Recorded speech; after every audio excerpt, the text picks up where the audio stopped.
আজকে বাংলাদেশের ম্যাচ শুরু হওয়ার আগে সাংবাদিক অধিনায়ক শান্তরে কিছু কথা কইল, আর শান্ত কি উত্তর দিল সেটাই আজকে আপনাদের জানানোর চেষ্টা করব। শান্ত ভাই, আজকে আপনাদের পরিকল্পনা কি আমাদের একটু বলবেন? কেমনে যে কই, আমাদের পরিকল্পনা তো সবসময় নেক্সট বিশ্বকাপ। যাই হোক, একটা কথা বইলা দিই ভাই, আজকে আমাদের পরিকল্পনা শুনলে আপনি খুবই খুশি হবেন।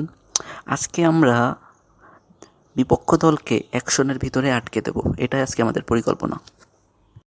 তো ভাই, আপনারা এত শিওর কেমনে যে আজকে বিপক্ষ দলকে আপনারা অ্যাকশনের ভিতর আটকাই দিবেন? কেমনে কি? ভাই, আজকে আমরা আগে ব্যাট করব, বিপক্ষ দল পরে ব্যাট করবে। আর আমরা আজকে 100 রানের বেশি অবশ্য করতে পারবো না। সো তাদেরকে তো 100 রানের ভিতরে আমরা আটকাই দিতে পারি, কি বলেন? আসলেই ভাই, আপনিই হলেন বাংলাদেশের যোগ্য অধিনায়ক।